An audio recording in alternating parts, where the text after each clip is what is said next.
छत्तीसगढ़ में क्या क्या घोटाला नहीं हो रहा है। आज विधायक जी का निष्क्रियता के कारण वहाँ भी बहुत सारे मुद्दे हैं। आज तेंदुपत्ता चल रहा है, तेंदुपत्ता की तोड़ाई में भूपेश सरकार कम दिनों में खरीदी बंद कर दे रहा है। नमस्कार, मैं हूं अविनाश राज सिंह और आप देख रहे हैं छत्तीसगढ़ विधानसभा चुनाव 2023 पे हमारा खास कार्यक्रम परिचय पत्र। जैसा कि आप सभी जानते हैं कि परिचय पत्र एक डिजिटल वीडियो लाइब्रेरी है। इस लाइब्रेरी में हम आपका परिचय करवाते हैं विधानसभा चुनाव में दावेदारी प्रस्तुत करने वाले संभावित प्रत्याशियों से। ऐसे ही कड़ी को आगे बढ़ाते हुए, क्रम को आगे बढ़ाते हुए आज हम चले आए हैं छत्तीसगढ़ राज्य के सूरजपुर जिले में। और आज जिससे हम आपको मिलवाने जा रहे हैं, जिनका परिचय पत्र हम रिकॉर्ड करने जा रहे हैं, वो सूरजपुर जिले के वर्तमान में भाजपा के जिला उपाध्यक्ष हैं। संभावित दावेदारी ये इनकी होने वाली है प्रेमनगर विधानसभा से। तो चलिए कार्यक्रम की शुरुआत करते हैं। बहुत बहुत नमस्कार, बहुत बहुत स्वागत है आपका हमारे कार्यक्रम में। मैं आप सबका बहुत बहुत स्वागत करता हूं। आज आप सूरजपुर जिले के प्रेमनगर विधानसभा में आप सभी का स्वागत अविनाश जी। जी बहुत बहुत धन्यवाद। तो जैसा कि आप सभी जानते हैं कि हमारे कार्यक्रम की शुरुआत हम पहले सवाल से करते हैं, अपना परिचय अपनी जुबान। तो अगर हम आपका परिचय आपकी जुबानी जानना चाहें तो वो कैसे हो? मैं भुलन सिंह मरावी, मेरा पिताजी का नाम स्वर्गीय श्री महेश राम मरावी, ग्राम पंचायत पटना निवासी स्थान है। मैं 2005 से लेकर के राजनीतिक में आया हूं। मैं सर्वप्रथम अपने क्षेत्र में जनपद सदस्य के रूप में काम किया। इसके बाद मैं 15 साल तक गांव का सरपंच था।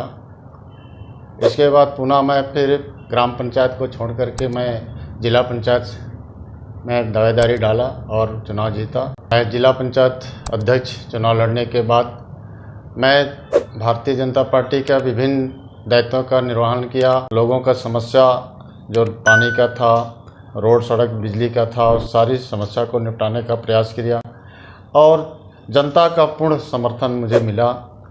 आज जनता का समर्थन मिलने के बाद पार्टी ने भी देखा कि भुलन सिंह ने बहुत अच्छा काम कर रहा है क्षेत्र में।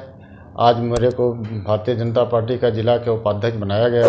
जैसा कि आपने बताया कि आप पूर्व में सरपंच भी रहे हैं, जिला पंचायत सदस्य भी रहे हैं, तो हमारा सवाल होगा कि आपकी राजनीतिक जीवन की शुरुआत कैसे हुई और किस विजन के साथ आप राजनीति में आए? मैं ग्राम पंचायत पटना का निवासी था और पूर्व में मेरे मामा जी ग्राम पंचायत के सरपंच थे। मैं उनके साथ साथ गांव में जाता था। जाने के बाद मुझे लगा कि गांव का जनता का बात करना चाहिए। गांव के जनता में जो कमी था उस कमी को पूरा करते थे। उन्हीं के साथ मैं रहकर सीखा। मुझे लगा कि मैं जनता का सेवा मैं भी करूं, इसलिए मैं राजनीति में उतरा और जनपद सदस्य का चुनाव लड़ा। जनपद सदस्य चुनाव लड़ने के साथ साथ मैं गांव का क्षेत्र का जो समस्या था आम जनता का, उन समस्या को पूरा करता था जाके। और उनको कहीं हॉस्पिटल ले जाना पड़ता था तो मैं हॉस्पिटल भी ले जाया करता था अपने साधन में बिठा करके। जहाँ पर 2-4 पैसा लगाना था वहाँ लगाता भी था। इसी वजह से मैं जिला पंचायत जनपद सदस्य का पूरा क्षेत्र में घूम के दौरा किया। इसके बाद गांव वाले मुझे चाहे कि ये सरपंच का लायक है, और मेरे मामा के विरोध में मुझे पंचायत में उतारा गया। और मैं जब मामा के विरोध में जब मैं चुनाव लड़ा तो मुझे गांव का भारी बहुमत मिला, जो मुझे जीत हासिल हुआ। और ऐसे मैं जनता का सेवा गांव में करता रहा और उनका दुख समस्या था सभी को हल करता रहा। मैं लगातार 3 बार गांव का सरपंच था। जिला पंचायत चुनाव लड़ने का जब मैं तैयारी किया और मेरे विरोध में जो पूर्व में विधायक थे तुलेश्वर सिंह जी, उन्होंने मेरे साथ जिला पंचायत चुनाव में फार्म भरे और दोनों आमने सामने रह करके हम लोग चुनाव लड़े। मैं तुलेश्वर सिंह को पराजित कर मैं विजय हासिल किया।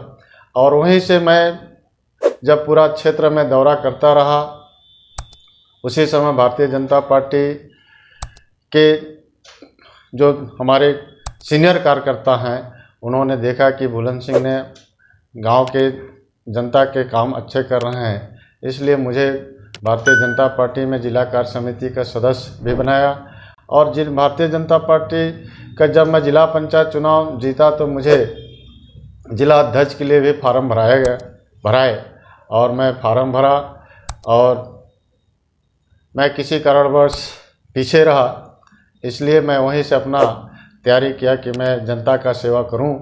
मैं आज भी गांव-गांव में जा कर के जनता के बीच में आना जाना करता रहता हूं और गांव का जनता का आभार मुझे सहयोग मिलता रहा। राजनीतिक जीवन की शुरुआत आपने बताई, मकसद की अगर मैं बात करूं, फिर राजनीति ही क्यों? राजनीति में मैं इसलिए आना पड़ा कि हमारे गांव के जनता का पूर्ण सहयोग था। मेरा राजनीतिक जीवन में आने का मेन श्रेय वही था कि मैं जनता का सेवा करूं, गांव में आम पब्लिक का जो दुख समस्या है उसका कैसे हल करूं।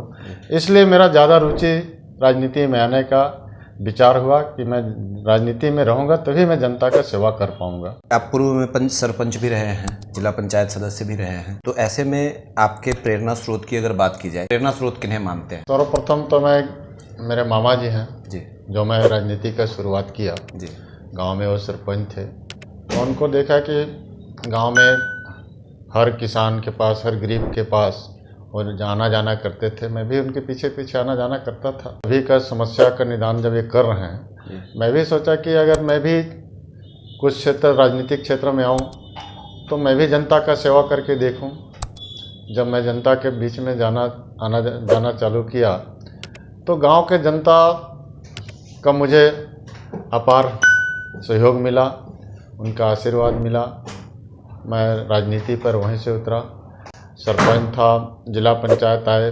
जिला पंचायत के बाद जब मैं जिला पंचायत चुनाव जीत करके आया तो सर्वप्रथम जीतने के बाद तो मैं पैकरा जी, रामसेवक पैकरा जी के यहाँ गया और वहीं से रामसेवक पैकरा जी का मैं देखा कि एक गृह मंत्री हैं छत्तीसगढ़ शासन में, उनका प्रेरणा लेकर के मैं वहीं से शुरुआत किया कि जब एक आदिवासी नेता आम जनता का सेवा कर सकते हैं तो मैं क्यों ना पीछे रहूं।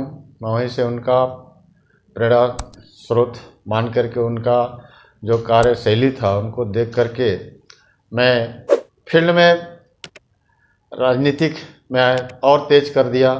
गांव में जाना आना चालू कर दिया।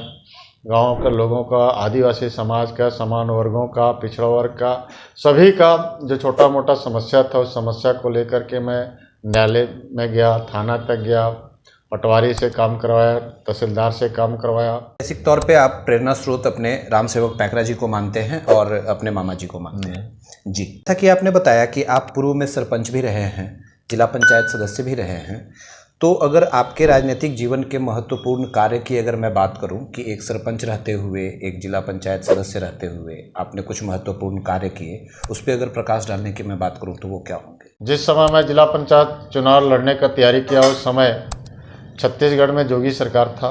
जोगी सरकार के मंत्री तुलेश्वर सिंह जी थे। जब तुलेश्वर सिंह जी मंत्री थे, मंत्री रहते हुए भी क्षेत्र में विकास नहीं करा पाए थे।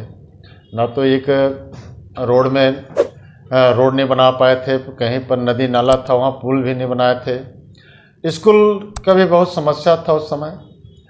जब जोगी सरकार जब चले गए, इसके बाद भारतीय जनता पार्टी रमन सिंह का सरकार बना।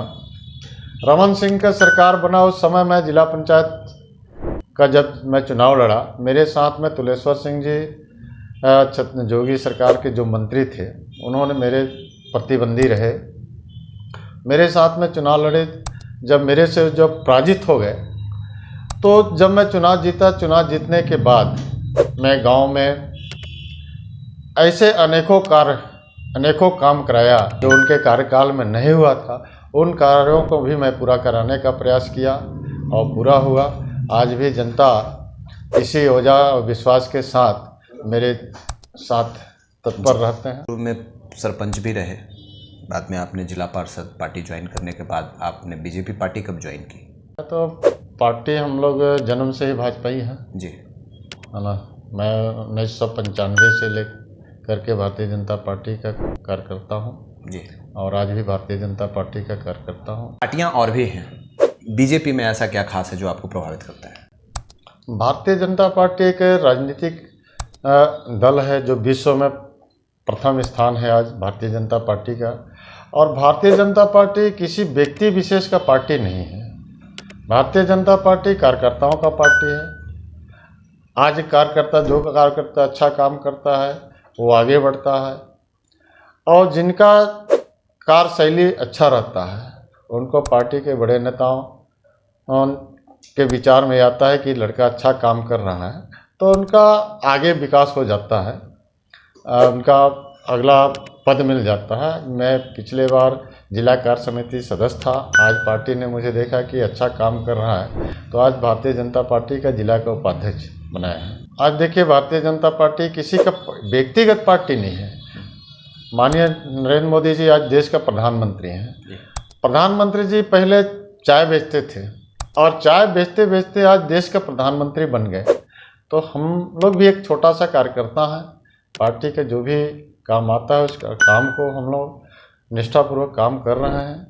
और पार्टी में ऐसा पार्टी है जो आज देश में विश्व गुरु के रूप में देख रहा है कि अच्छा नंबर 1 का पार्टी बने। 5 वर्ष बीतने वाले हैं, कार्यकाल समाप्त होने वाला है वर्तमान सरकार का, फिर से चुनाव आने वाले हैं।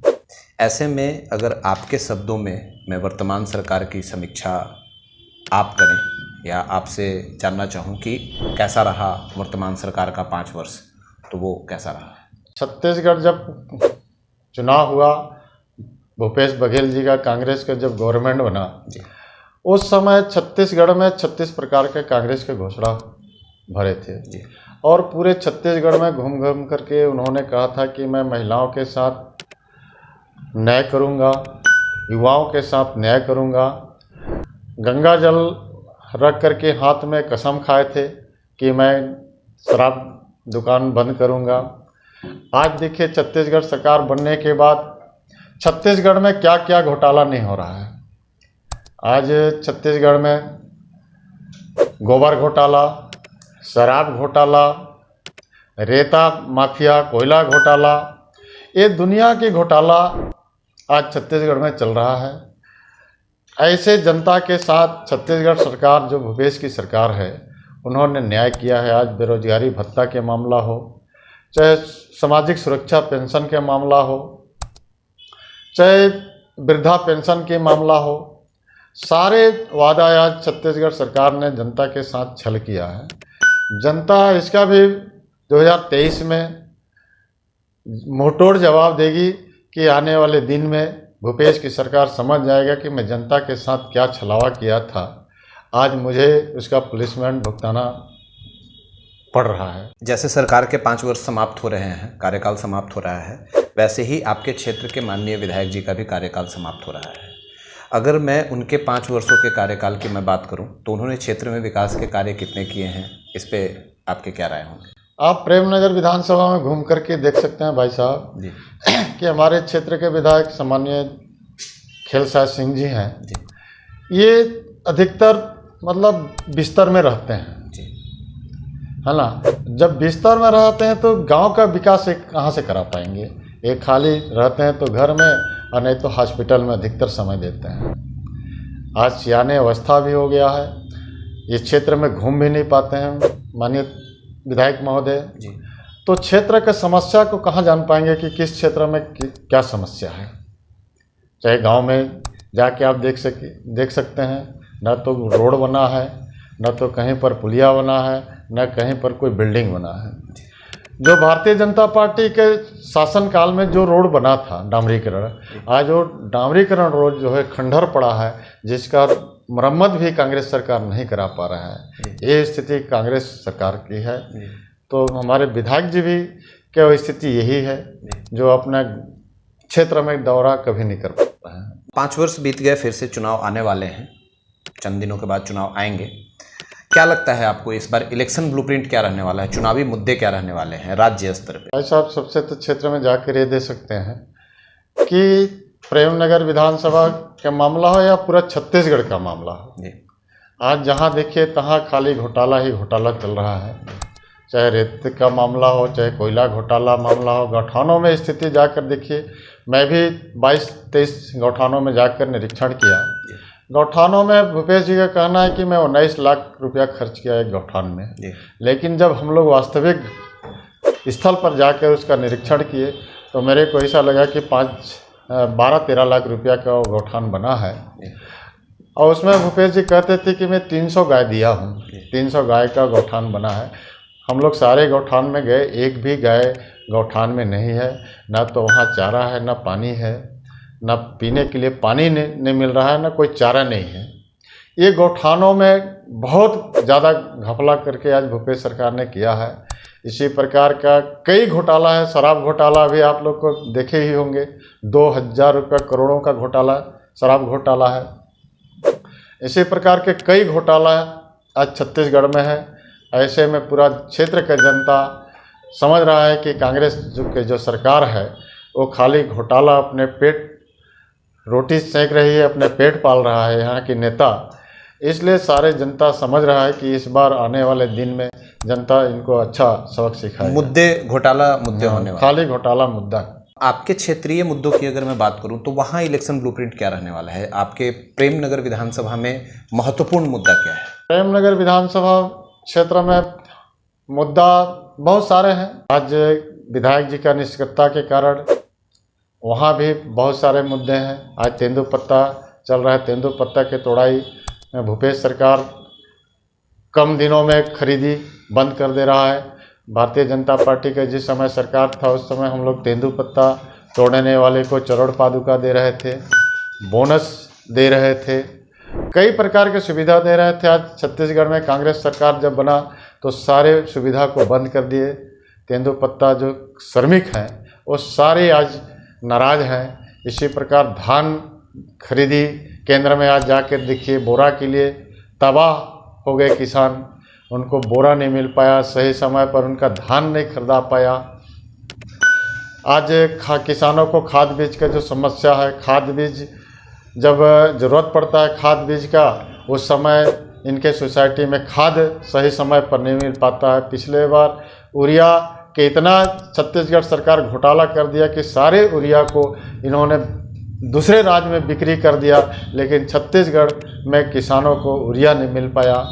इसलिए सारे मुद्दे हैं, खाली इनका घोटाला ही घोटाला चल रहा है। ऐसे मुद्दों को लेकर के आज हम लोग चुनाव मैदान में रहेंगे और जनता इनको सबक सिखाएगी। चुनाव जैसे जैसे नज़दीक आ रहा है, कल आपके पार्टी में बहुत सारे लोगों ने पार्टी की सदस्यता ग्रहण की है। काफ़ी बड़े, काफ़ी प्रभावी चेहरों ने आपकी पार्टी को ज्वाइन किया है, लेकिन चंद दिनों पहले एक बड़े नेता आपकी पार्टी छोड़ करके शिफ्ट कर गए। इसका कार्यकर्ताओं पे क्या प्रभाव पड़ा है? एक कार्यकर्ता होने के नाते आपको क्या लगता है? देखिए, बड़े नेता तो आज अपने कुर्सी का लड़ाई में लड़ते हैं जी। हम तो एक छोटे कार्यकर्ता हैं। मैं समझता हूं कि उनको आज दूसरे दल में जाने की ज़रूरत नहीं था। भारतीय जनता पार्टी ने उन्हें बहुत प्रकार के सम्मान दिए, बहुत अच्छे अच्छे पदों में उनको बैठाए थे। आज उनका चले जाना ठीक बात है, लेकिन एक चले जाते हैं तो 10 भी भारतीय जनता पार्टी जोड़ सकता है जी। भारतीय जनता पार्टी के एक के चले जाने से उतना प्रभाव नहीं है, लेकिन पार्टी का था, ऐसा नहीं है। आज उनके जगह पे हमारे भारतीय जनता पार्टी में कई कार्यकर्ता आकर के ज्वाइनिंग कर रहे हैं। कार्यकर्ताओं पे क्या प्रभाव पड़ रहा है? इसका कोई प्रभाव पड़ा या बस नहीं, कार्यकर्ताओं में भी इसका कोई प्रभाव नहीं है। देखिए, आना जाना पार्टी में लगा रहता है। अब उनका विचार हो सकता है नहीं हो रहा होगा कि मैं अंतिम समय तक भारतीय जनता पार्टी के साथ रहूं। उतना दिन तो पूरे जवानी पे भारतीय जनता पार्टी के साथ में थे, लेकिन आज सियाने अवस्था में आकर के उन्होंने पार्टी को त्याग किया। हो सकता है उनके मन में विचार आया होगा कि मैं दूसरे दल में चला जाऊं, लेकिन कार्यकर्ताओं को इसका कोई अंतर नहीं है। आपके विधानसभा क्षेत्र की प्रेम नगर की मैं बात करूं तो क्या लग रहा है, सीट इस बार किसके खाते में जाने वाली? भारतीय जनता पार्टी का सीट निकल सकती है जी। अगर अच्छे कैंडिडेट को यदि देते हैं, किसी को भी दें, तो निश्चित है कि चुनाव भारतीय जनता पार्टी का प्रेमनगर विधानसभा में हम तो चाहेंगे हमारा सूरजपुर जिला तीनों विधानसभा में हमारे भारतीय जनता पार्टी के विधायक बनकर छत्तीसगढ़ में जाएंगे। उपाध्यक्ष नहीं बन पाए, जिला पंचायत ने दावेदारी प्रस्तुत करने की बात कर रहे हैं। पहली बार आप विधानसभा चुनाव में हैं, क्या लगता है विधानसभा का दरवाज़ा आपके लिए खुलेगा? प्रेमनगर विधानसभा में देखिए, मैं भी एक भारतीय जनता पार्टी के जिला उपाध्यक्ष हूँ और लंबे समय से मैं पार्टी का काम करते आ रहा हूँ। और आज पूरे क्षेत्र में मैं एक एक कार्यकर्ता, एक एक घर, एक एक गांव के मतदाता तक में आना जाना है, मेरा जनसंपर्क है जी। यदि भारतीय जनता पार्टी अच्छे कार्यकर्ता, अच्छे सिपाही अगर उतारती है प्रेमनगर में, तो निश्चित है कि हम भारतीय जनता पार्टी का विधायक बना देंगे जी। मैं भी एक छोटा सा कार्यकर्ता हूँ। मैं भी अपना दावेदारी कर रहा हूँ। अगर भारतीय जनता पार्टी के बड़े जो सीनियर हैं, अगर उनको लगता है कि बुलंद सिंह जी ने वास्तव में भारतीय जनता पार्टी का कार्यकर्ता है, अच्छा काम कर रहा है, अगर मुझे उम्मीदवार बनाते हैं तो मैं निश्चित है कि अपना तन मन धन लगा करके और मैदान पे उतरूँगा और निश्चित है कि मैं भारतीय जनता पार्टी को प्रेमनगर सीट से विजय बना करके। आप कौन से संकल्प और कौन से वादों के साथ अपनी क्षेत्र की जनता के साथ जा रहे हैं? मतलब चुनाव में आपके संकल्प और आपके वादे क्या होंगे? मैं जब प्रेमनगर क्षेत्र का दौरा करता हूं, सारे खामियां प्रेमनगर में दिख रहा है। मैं प्रयास कर रहा हूं कि हमारे जो प्रेमनगर विधानसभा एक आदिवासी बहुल क्षेत्र है और आदिवासी बहुल क्षेत्र के नाते मैं भी एक आदिवासी लड़का हूं। मैं भी चाह रहा हूं कि हमारे आदिवासियों के साथ या समान वर्गों के साथ जो खिलवाड़ आज हो रहा है, उन कमियों को पूरा करने के लिए मैं तत्पर प्रयास हूं कि यदि जनता का मुझे सहयोग मिले, आम जनता का सहयोग यदि मुझे रहे, तो मैं निश्चित है कि क्षेत्र का जो समस्या है, आम जनता का हो, चाहे गरीब का हो, किसान का हो, चाहे किसी वर्ग के लोगों का जो समस्या है, उन समस्या को मैं दूर करने का मेरा अथक प्रयास रहेगा। 2023 और 24 दोनों ही चुनावी वर्ष हैं। 2023 में आपके छत्तीसगढ़ में विधानसभा चुनाव होने वाले हैं, 24 में लोकसभा का चुनाव होने वाला है। ऐसे में क्या लगता है आपको, केंद्र के मुद्दे राज्य के चुनाव में कितना प्रभाव रखने वाले हैं? कि 2023 में विधानसभा चुनाव छत्तीसगढ़ में है और 24 में लोकसभा चुनाव है। आज देश के प्रधानमंत्री माननीय मोदी जी हैं, नरेंद्र मोदी जी हैं। नरेंद्र मोदी जी का बहुत सारा ऐसी योजना है जो एक एक घर तक मिल रहा है और भारतीय जनता पार्टी के कार्यकर्ता एक एक मतदाता तक उस योजना का लाभ दिला रहे हैं। मैं सोचता हूं कि चाहे देश में हो चाहे प्रदेश में हो, माननीय नरेंद्र मोदी जी को पूरे क्षेत्र का जनता एक टकटकी नज़र लगाकर देख रहा है कि आने वाले दिन में भारतीय जनता पार्टी के नरेंद्र मोदी जी का जो छाप है, कमल फूल छाप है और कमल फूल छाप को सारे मतदाता का निगाह है कि हम भारतीय जनता पार्टी का कमल फूल छाप में 2023 में हो, 2024 में हम दोनों चुनाव में कमल फूल छाप में बटन दबा करके अपना सरकार का सहयोग करेंगे। छत्तीसगढ़ का जनता जागरूक है। छत्तीसगढ़ आज हर चीज़ को जान रही है कि मोदी जी का भारत सरकार में जो योजना चला रहे हैं वो सारे चीज़ को जनता को मिल रहा है। छत्तीसगढ़ में उस सारे विरोधी पार्टी का जो गुटबाजी चल रहा है वो छत्तीसगढ़ में किसी उनका कोई प्रभाव नहीं पड़ेगा। ये मुझे लगता है कि उनका छत्तीसगढ़ में कोई प्रभाव नहीं है। जनता छत्तीसगढ़ का जागरूक है। आपके छत्तीसगढ़ के परिप्रेक्ष्य में अगर मैं बात करूं तो बहुत सारे मुद्दे हैं, धर्मांतरण और तुष्टीकरण जैसी, तो इन मुद्दों पे आपकी क्या राय है? छत्तीसगढ़ में तो आप समझ रहे हैं भाई साहब कि छत्तीसगढ़ में भूपेश की सरकार है, जो कांग्रेस की सरकार बैठा है और कांग्रेस की जो दमन से, कांग्रेस की जो मार्गदर्शन से आज ईसाई हो चाहे मुसलमान भाई लोग हैं, सारे लोग धर्मांतरण में करने में अपना आगे रहते हैं कि अपना संख्या बढ़ा रहे हैं। इसलिए हमारे हिंदू समाज के चाहे लड़की हो लड़का हो, सारे लोगों को लोग धर्मांतरण करा करके और भूपेश भी बघेल जी का सहयोग से उनको धर्मांतरण करवा करके अपने समाज में ले रहे हैं। वास्तव में उस भारतीय जनता पार्टी के सभी कार्यकर्ता, एक एक कार्यकर्ता इस पर निगाह रखे हैं कि आने वाले दिन में जो धर्मांतरण भूपेश जी ने करा रहा है उस पर एक एक कार्यकर्ता का निगाह है और इसका प्रभाव रहेगा ही। हमारे सरगुजा संभाग में आदिवासी बहुल क्षेत्र है, यहाँ के आदिवासी तो भूपेश बघेल जी को निश्चित इसका जवाब देंगे। क्षेत्र में भी धर्मांतरण वगैरह देखा गया है क्या? हमारे क्षेत्र में भी कई ठो धर्मांतरण हुआ।